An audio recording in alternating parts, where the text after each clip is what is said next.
قرآن کریم میں اللہ تعالیٰ کا ارشاد ہے، ان عدۃ الشہور عند اللہ 12 شہرا، کہ مہینوں کی گنتی اللہ کے ہاں 12 مہینے ہیں، فی کتاب اللہ، اللہ کی کتاب میں، یوم خلق السماوات والارض، اس وقت سے جس وقت سے اللہ نے آسمان و زمین کو پیدا کیا ہے، منہا اربعۃ حرم، ان میں سے 4 مہینے احترام والے ہیں، ذالک الدین القیم، یہی سیدھا دین ہے، فلا تظلموا فیہن انفسکم، لہٰذا ان مہینوں میں اپنی جانوں پر ظلم مت کرو۔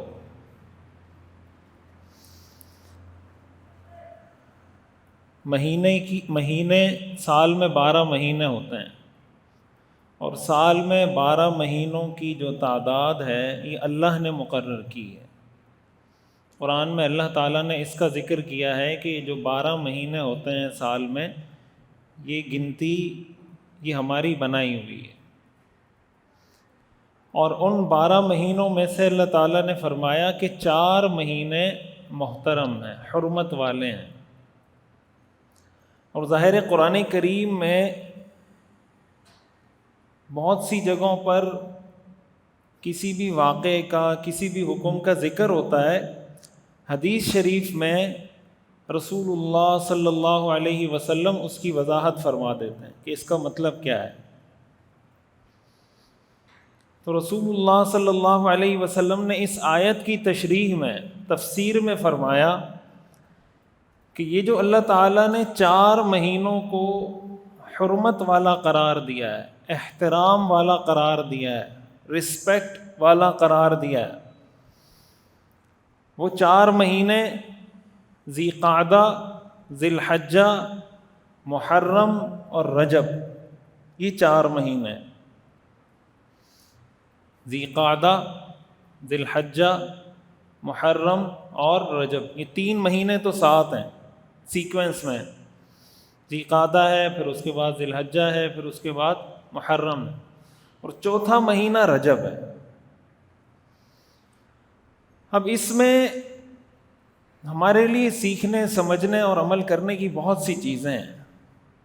پہلی بات سمجھنے کی یہ ہے، اسلامی سال ذی الحجہ پر ختم ہوتا ہے، اتنا تو آپ کے علم میں ہوگا۔ ہمارے ہاں ایک بہت بڑا مسئلہ یہ ہے کہ لوگوں کو ان مہینوں کے نام بھی یاد نہیں ہوتے۔ جنوری، فروری تو یاد ہوتا ہے اور اچھی بات ہے، لیکن محرم، صفر، ربیع الاول، یہ جو 12 مہینے ہیں یہ اس سیکوینس کے ساتھ یاد نہیں ہوتے۔ اور اسلامی تاریخ میں جب بھی کسی واقعے کا آپ کو ذکر ملے گا تو وہ ان مہینوں کے ساتھ ملے گا کہ محرم میں یہ ہوا، ربیع الاول میں یہ ہوا، رمضان میں یہ ہوا، سفر میں یہ ہوا، چاہے وہ سیرت ہو، چاہے وہ اسلامی تاریخ ہو،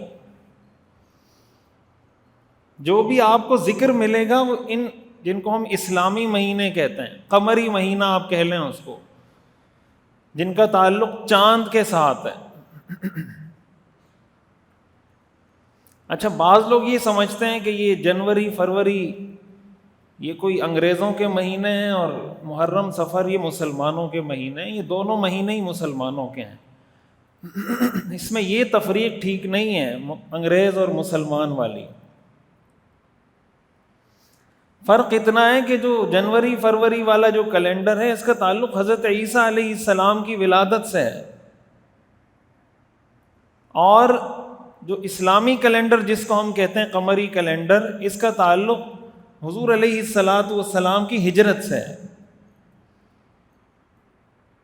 جب ہم کہتے ہیں نا پہلی ہجری، اس کا مطلب اسلامی کیلنڈر کا جو آغاز ہوا ہے حضرت عمر رضی اللہ تعالیٰ عنہ کے دور میں، اس کا آغاز ہجرت کے واقعے سے کیا گیا ہے،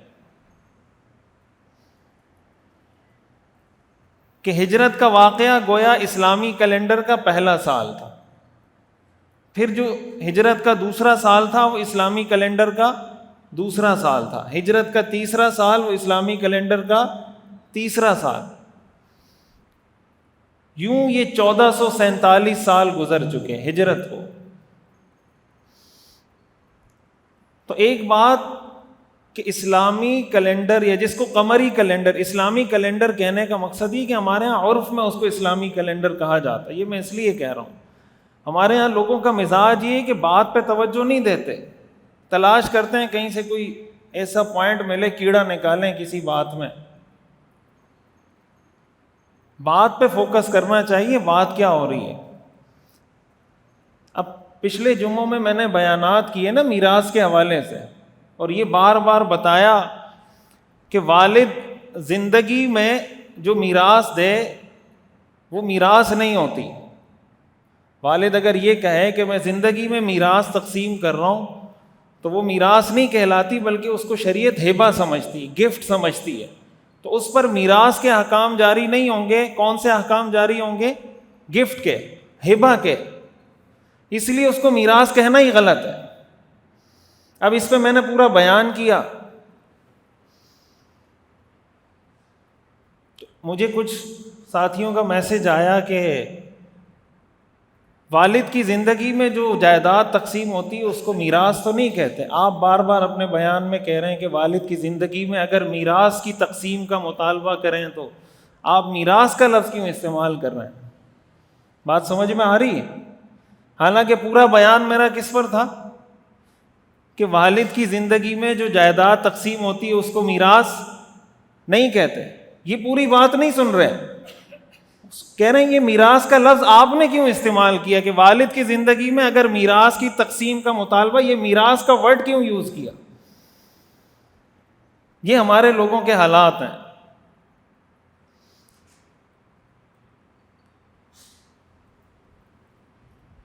اسی طرح قرآن کریم میں آتا ہے نا، اب موضوع تبدیل ہو جائے گا، میں اپنے موضوع پہ بات کرتا ہوں. تو جو مہینے ہیں اسلامی مہینہ جن کو کہا جاتا ہے، وہ شروع ہوتا ہے محرم سے اور ختم ہوتا ہے ذی الحجہ پہ. تو ایک پہلا کرنے کا کام یہ ہے کہ ان مہینوں کے نام یاد کر لیں، خود بھی یاد کر لیں، بچوں کو بھی یاد کروا دیں کہ پہلا مہینہ محرم ہے، دوسرا مہینہ صفر ہے، پھر اسی طرح ربیع الاول، ربیع الثانی، یہ سارے مہینوں کے نام. ہمارے ہاں جب جنوری کا مہینہ شروع ہوتا ہے تو کیسے نیو ایئر نائٹ منائی جاتی ہے، بڑی بڑی اس پہ خبریں بن رہی ہوتی ہیں، ویڈیوز بن رہی ہوتی ہیں کہ نیا سال شروع ہو گیا. تو جو ہجری کیلنڈر کے مطابق نیا سال ہے وہ محرم میں شروع ہوتا ہے، اور یہ سال شروع ہوتا ہے پتہ نہیں چلتا، ختم ہو جاتا ہے پتہ نہیں چلتا. اب بہت سے مسلمانوں کو یہ پتہ نہیں ہوگا کہ یہ ہجری کیلنڈر کے مطابق سال ختم ہو گیا اور اب نیا سال شروع ہو گیا. تو یہ پتہ ہونا چاہیے، پہلی بات. دوسری بات، اس چیز پر ذرا غور کریں کہ اسلامی کیلنڈر یا ہجری کیلنڈر کا اختتام بھی حرمت والے مہینے پر ہوتا ہے اور آغاز بھی حرمت والے مہینے سے ہوتا ہے. ہجری کیلنڈر کا آخری مہینہ ہے ذی الحجہ، وہ بھی ان 4 مہینوں میں سے ہے. ہجری کیلنڈر کا پہلا مہینہ ہے محرم، وہ بھی ان 4 مہینوں میں سے. اختتام بھی حرمت والے مہینے سے، آغاز بھی حرمت اور احترام والے مہینے سے، مقدس مہینوں سے. اس میں بھی ہمارے لیے میسج اور پیغام ہے کہ آپ اگر کوئی کام شروع کر رہے ہیں تو اس کا آغاز بھی اچھا کریں، اس کا اختتام بھی اچھا کریں. حدیث شریف میں آتا ہے جس کام کا آغاز اللہ کے ذکر سے نہ کیا جائے، بعض روایات میں بسم اللہ کا لفظ آتا ہے کہ جس کام کا آغاز بسم اللہ سے نہ کیا جائے وہ کام ادھورا رہتا ہے. اور اختتام کے بارے میں حدیث شریف میں آتا ہے انما الاعمال بالخواتیم، اعمال کا دار و مدار خاتمے پر ہے. ہم سب جانتے ہیں نا کہ دعا بھی کرتے ہیں اللہ تعالی ہم سب کو اچھا خاتمہ نصیب کرے، حسن خاتمہ نصیب کرے. کیوں؟ اس لیے کہ اگر انسان ساری زندگی نیک اعمال کرتا رہے، خدا نخواستہ خاتمہ اچھا نہ ہو، کفر پر اس کا خاتمہ ہو جائے وہ ساری زندگی کے نیک اعمال ختم. تو یہ بھی ہمارے لیے میسج ہے کہ ہم اپنے کاموں کا آغاز کیسے کریں؟ مقدس طریقے سے، اللہ کے ذکر سے، جائز طریقوں سے. اب دیکھیں ہمارے ہاں شادیاں ہوتی ہیں نا، شادی بھی ایک زندگی کا آغاز ہے نا. نکاح زندگی کا کیا ہوتا ہے؟ ایک نئے سفر کا آغاز ہوتا ہے. تو اس آغاز میں ہمیں کیا کرنا چاہیے، کیا نہیں کرنا چاہیے، یہ ایک مسلمان کو بہت اچھے سے پتہ ہونا چاہیے. اب اگر نئی زندگی کا آغاز ناچ گانے سے ہو رہا ہے، ڈانس پارٹیوں سے ہو رہا ہے، مخلوط ماحول میں ہو رہا ہے، اللہ کو ناراض کر کے ہو رہا ہے، نہ نمازوں کا پتہ، نہ اور اللہ کے حلال حرام کا پتہ، تو جس زندگی کا آغاز حرام کام سے ہو، اس زندگی میں خوشگواری، خوشی، سکون کہاں سے آئے گا؟ وہ ادھوری رہے گی وہ زندگی ہمیشہ. اللہ یہ کہ انسان سے ہو گیا گناہ، اس پر توبہ کر لے، اللہ سے معافی مانگ لے.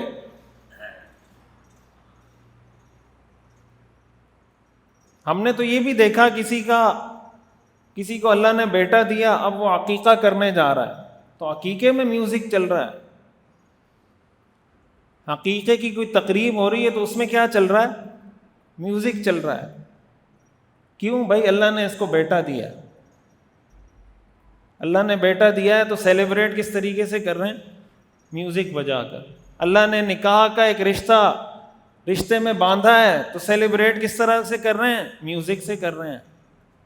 تو جس کام کا آغاز میوزک سے ہو، جس کام کا آغاز ڈانس پارٹی سے ہو، اللہ کو ناراض کر کے ہو، اور پھر آپ مفتی صاحب کے پاس آئیں، مفتی صاحب میں نے کاروبار شروع کیا ہے، برکت کے لیے کوئی وظیفہ بتا دیں. اور مفتی صاحب بھی آپ کو بتا دے کہ 100 دفعہ یہ پڑھیں، 150 دفعہ یہ پڑھیں، 33 بار یہ پڑھیں اور آپ کے کاروبار میں برکت ہو جائے گی. مفتی صاحب کو پہلے یہ پوچھنا چاہیے آپ کاروبار کیا کرتے ہیں؟ حلال کا کاروبار کرتے ہیں، حرام کا کاروبار کرتے ہیں؟ کاروبار میں آپ جو کانٹریکٹس کرتے ہیں وہ کانٹریکٹس آپ کے کس طرح کے ہیں؟ ہر کاروبار کا ہر کانٹریکٹ حلال نہیں ہوتا. تو اگر آدمی کوئی کانٹریکٹ سائن کرنے جا رہا ہے، وہ کانٹریکٹ ہی شریعہ کی روح سے ناجائز ہے، اور آپ ادھر وظیفوں پہ وظیفے پڑے جا رہے ہیں کہ اس میں برکت ہو. خاک برکت ہوگی.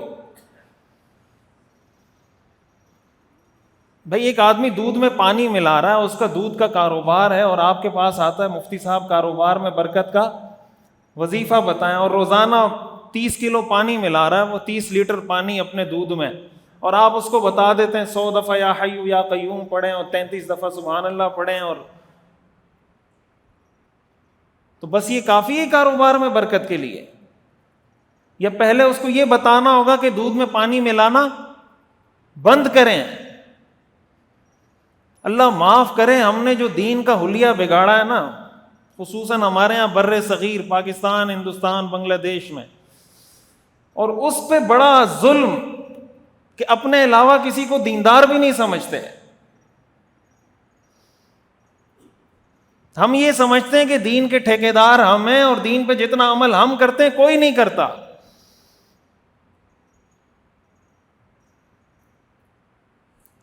عربی میں ایک مقولہ ہے کہ جاہل 2 طرح کے ہوتے ہیں. ایک وہ جاہل ہوتا ہے لا یدری و یدری انہ لا یدری. ایک وہ جاہل ہوتا ہے جو نہیں جانتا لیکن اتنا جانتا ہے کہ میں نہیں جانتا. ویسے تو جاہل ہے لیکن اتنا علم اس کو ہے کہ وہ کیا ہے؟ جاہل. ایک وہ جاہل ہوتا ہے جس کے پاس علم بھی نہیں ہے اور اس کو یہ بھی نہیں پتا کہ اس کے پاس علم نہیں ہے.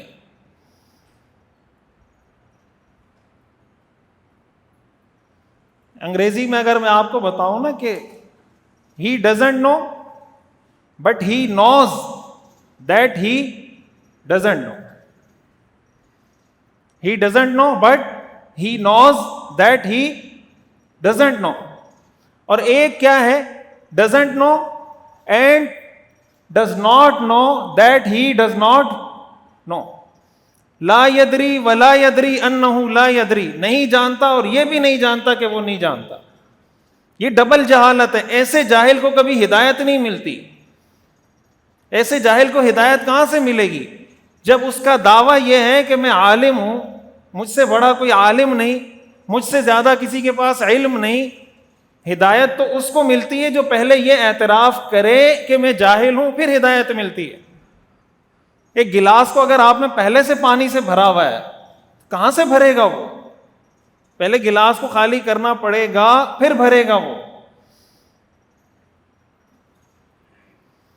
تو دوسرا کام کہ ہم اپنے ہر کام کا آغاز بھی اچھے طریقے سے کریں, اس کو باقاعدہ سوچیں کہ میں اپنی زندگی میں ایک نیا کوئی انیشیٹو لینے جا رہا ہوں, کوئی سٹیپ اٹھانے جا رہا ہوں, تو میں یہ طے کروں کہ میں اس کا آغاز کیسے کر رہا ہوں, اور ساتھ ہی ساتھ اس کام کا اختتام بھی اچھے طریقے سے ہونا چاہیے. ہمارے ہاں کیا ہوتا ہے, بہت سی دفعہ کوئی کام شروع کیا جاتا ہے, اس وقت تو بڑا جوش ہوتا ہے, چاہے آپ نے کوئی بزنس شروع کیا ہو, چاہے آپ نے نکاح کیا ہو, چاہے آپ نے کچھ بھی کیا ہو, لیکن اختتام اس کا اچھا نہیں ہوتا. دیکھیں قرآن کریم میں آتا ہے نا, الطلاق مرتان فامساک بمعروف او تسریح باحسان, کہ اگر طلاق دینی ہے شریعت میں دو طریقے ہیں, یا تو بیوی کو اچھے طریقے سے رکھو, یا اچھے طریقے سے خوبصورتی کے ساتھ اس کو رخصت کر دو. اب شریعت میں کیا حکم ہے کہ اگر کسی نے بیوی کو طلاق دی ہے, شریعت یہ کہتی ہے ایک تو طلاق اس طریقے سے دو جو طریقہ شریعت نے بتایا ہے. 3 طلاقیں ایک ساتھ دے دینا یہ شریعت کا طریقہ نہیں ہے. حضرت عمر رضی اللہ تعالیٰ عنہ ایسے آدمی کو کوڑے لگاتے تھے جو 3 طلاقیں ایک ساتھ دے کر آتا تھا. 3 طلاقیں ایک ساتھ دینے سے 3 طلاقیں ہو جاتی ہیں, لیکن یہ طریقہ ناجائز ہے. بالکل اسی طرح جیسے کوئی عورت کو اس کی ناپاکی کے ایام میں طلاق دے, یہ طلاق دینا ناجائز ہے, لیکن اگر ناپاکی کے ایام میں طلاق دی تو طلاق ہو جائے گی. شریعت میں ایک طریقہ بتایا گیا ہے کہ کسی نے بیوی کو طلاق دینی ہو, شریعت میں طلاق دینے کا طریقہ یہ ہے کہ عورت کو اس کی پاکی کے ایام میں اور ان پاکی کے دنوں میں جس پوری پاکی کے ایام میں شوہر بیوی کے قریب بھی نہ گیا ہو, اس طرح کی پاکی کے دنوں میں بیوی کو صرف 1 طلاق دے دے بس, اور چھوڑ دے, تاکہ اس کی عدت گزر جائے اور ختم ہو جائے. پاکی کے دنوں میں, اور پاکی بھی وہ پاکی جس میں میاں بیوی آپس میں ملے نہ ہو, اس میں صرف 1 طلاق دے اور پھر اس کو چھوڑ دے تاکہ اس کی عدت گزر جائے. بس یہ اسلام کا طریقہ ہے. ہمارے ہاں کیا ہوتا ہے, ہمارے یہاں جو ازدواجی رشتے ہیں وہ ایسے ختم ہوتے ہیں.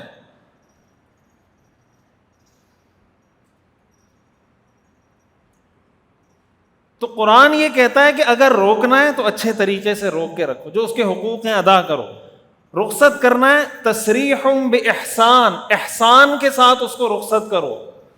اور آگے قرآن میں آتا ہے فمتعوہن وسرحوہن سراحا جمیلا, جاتے وقت ان کو گفٹ دو, ہدیے دو, کپڑے دو, جوڑے دو کہ بھائی تمہارے ساتھ میرا اچھا وقت گزرا, میری طرف سے یہ کپڑے, یہ جوڑے, یہ گفٹ تمہارے لیے. وسرحوہن سراحا جمیلا, اور خوبصورتی کے ساتھ اس کو گھر سے رخصت کر دو. کسی نے آپ کے ساتھ 10 سال گزارے ہوں, ہمارے ہاں فیئر ویل پارٹیز ہوتی ہیں نا, کوئی آدمی کمپنی میں جاب کرتا ہے, 15 سال بعد چھوڑ کے جا رہا ہوتا ہے, سارے امپلائیز مل کے کیا کرتے ہیں, فیئر ویل پارٹی کرتے ہیں نا, کہ بھائی ہمارے ساتھ 20 سال اس بندے نے کام کیا, ایک پارٹی اس کے اعزاز میں منعقد کرتے ہیں تاکہ یہ جاتے ہوئے اس کے خدمات کا اعتراف بھی ہو جائے گا کہ آپ نے 20 سال ہمارے پاس کام کیا, اور ساتھ ساتھ اس کو کوئی گفٹ دے کے اچھے طریقے سے رخصت کر دیں گے کہ بیسٹ آف لک بھائی، آپ آگے جہاں بھی جائیں اللہ آپ کی قسمت روشن کرے. یہ طریقہ اسلام میں جاب کے لیے ہو یا نہ ہو، بیوی کے لیے اسلام میں یہ طریقہ ہے رخصت کرنے کا کہ جب بیوی جائے آپ اس کے لیے کوئی فیئر ویل پارٹی کریں، اس کو گفٹ دیں، اس کو ہدیے دیں کہ آپ نے میرے ساتھ 15 سال 20 سال 30 سال گزارے، لیکن کسی وجہ سے نہیں بن پا رہی، تو آپ کے لیے آپ کا مستقبل اچھا ہو، میرے لیے میرا مستقبل اچھا ہو، اور یہ میری طرف سے آپ کے لیے گفٹ ہیں اور یہ رخصتی ہے. کیا ہمارے ہاں اس طریقے سے رشتے ختم ہوتے ہیں؟ کہیں آپ نے دنیا میں اس کی مثال دیکھی ہے؟ یہ میں آپ کو قصے کہانیاں نہیں، قرآن کی آیات سنا رہا ہوں، ڈائریکٹ قرآن کی آیات. فَمَتِّعُوهُنَّ وَسَرِّحُوهُنَّ سَرَاحًا جَمِيلًا. جمیل کس کو کہتے ہیں؟ اردو میں بھی کہتے ہیں نا جمیل. جمیل کا مطلب ہوتا ہے خوبصورت. اللہ فرماتے ہیں ان کو رخصت کرو خوبصورتی کے ساتھ. کوئی بزنس آپ ختم کر رہے ہیں، شروع میں دوستوں کی پارٹنرشپ ہوتی ہے، بڑے طریقے سے پارٹنرشپ کریں گے، ہوٹلوں پہ کھانے کھا رہے ہوں گے اور جناب بڑی محبتیں ہوں گی، اور جب بزنس ختم ہوگا تو پھڈے پہ ختم ہوگا. ٹھیک ہے آپ کے اختلافات ہیں، آپ کو سمجھ میں نہیں آ رہا آپ کا پارٹنر کوئی بھی گڑبڑ کر رہا ہے، بیٹھ کے طریقے سے آدمی ڈسکس کر لے کہ بھائی ہم نے یہ بزنس شروع کیا تھا، ابھی سمجھ میں نہیں آ رہا، ہم اچھے طریقے سے اس کو ختم کر دیتے ہیں تاکہ ہمارے آگے تعلقات بھی ٹھیک رہیں گے، یہ بزنس بھی ہمارا الگ ہو جائے گا. کیا ہمارے ہاں یہ طریقہ ہے؟ یہ جو میں عرض کرتا رہتا ہوں نا کہ ہمارے ہاں دین کے ورژن ہیں، دین کے کیا ہیں؟ ورژن ہیں. یہ بریلوی دیوبندی ورژن کی بات نہیں کر رہا، کلچرل ورژن کی بات کر رہا ہوں. ہر کلچر کا، ہر ثقافت کا اپنا ایک ورژن ہے. ایک کلچر میں کوئی چیز اچھی سمجھی جاتی ہے، دوسرے کلچر میں وہی چیز بری سمجھی جاتی ہے. اس کو تو ہم دیکھنا ہی چھوڑ دیتے ہیں کہ شریعت بیچ میں کیا کہتی ہے.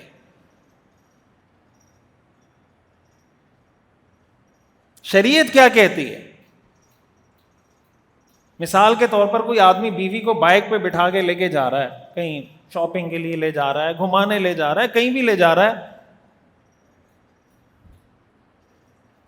تو ہو سکتا ہے ایک کلچر میں یہ جرم ہو، یہ کسی کلچر میں بےغیرتی سمجھا جاتا ہو کہ بیوی کو بائک پہ کیوں بٹھایا، ایسا ہے یا نہیں؟ اور دوسرے کلچر میں یہ جرم نہ ہو، یا دوسرے کلچر میں اس کو اچھا سمجھا جاتا ہو. اس کے بیچ شریعت سے بھی تو پوچھنا چاہیے شریعت کیا کہتی ہے. کیا ہم اس طرح کی چیزوں میں شریعت سے پوچھتے ہیں کہ شریعت کا ورژن کیا ہے، اس میں قرآن حدیث کا ورژن کیا ہے؟ تو جب محرم کا مہینہ شروع ہوا تو ہمارا نیا سال شروع ہوا. اس موقع پر ہم یہ دیکھیں کہ ہم اس سال کا آغاز کیسے کر رہے ہیں. حدیث میں آتا ہے نا جب چاند دیکھیں تو یہ دعا پڑھیں، اللہم اہلہ علینا بالامن والایمان والسلامت والاسلام ربی وربک اللہ، کہ اے اللہ اس چاند کو میرے لیے امن اور ایمان کے ساتھ طلوع کر، سلامتی اور اسلام کے ساتھ طلوع کر. میرا رب اور تیرا رب اللہ ہے، ربی وربک اللہ، چاند کا رب بھی اللہ ہے، میرا رب بھی اللہ ہے. ہم یہ دیکھیں کہ پچھلے سال ہم سے جو کچھ ہوا، اس سال ایک نیا آغاز ہم کرنے جا رہے ہیں تو ہمارا آغاز اچھا ہو. تھوڑا سا ایک چیک لسٹ بنا لیں، پچھلے سال کیا کیا غلطیاں کی اپنی فیملی لائف میں، اپنی کاروباری زندگی میں، اپنی سوشل لائف میں، اپنی عبادات کے حوالے سے، اخلاقیات کے حوالے سے یہ غلطیاں ہوئیں. اس سال کے آغاز سے میں یہ ارادہ کرتا ہوں کہ میں اس سال میں یہ گناہ نہیں کروں گا. خصوصاً وہ لوگ جو حج سے واپس آئے، حج سے واپس آنا بھی ایک نئی زندگی کا آغاز ہوتا ہے. حدیث شریف میں آتا ہے من حج ولم یرفث ولم یفسق رجع کیوم ولدتہ امہ، جو آدمی حج کرے اس میں اللہ کی نافرمانی نہ کرے، اللہ کو ناراض نہ کرے، فحش گفتگو نہ کرے، وہ حج سے ایسے لوٹتا ہے جیسے اسی دن اس کی ماں نے اس کو جنا ہے. تو جو حج سے لوٹیں وہ ایسے لوٹیں انشاءاللہ، اللہ کی رحمت سے امید ہے. تو ان کو چاہیے کہ اپنی اس نئی زندگی کا آغاز بہتر کریں. اب تک اگر غیبت کرتے تھے، غیبت سے جان چھڑائیں.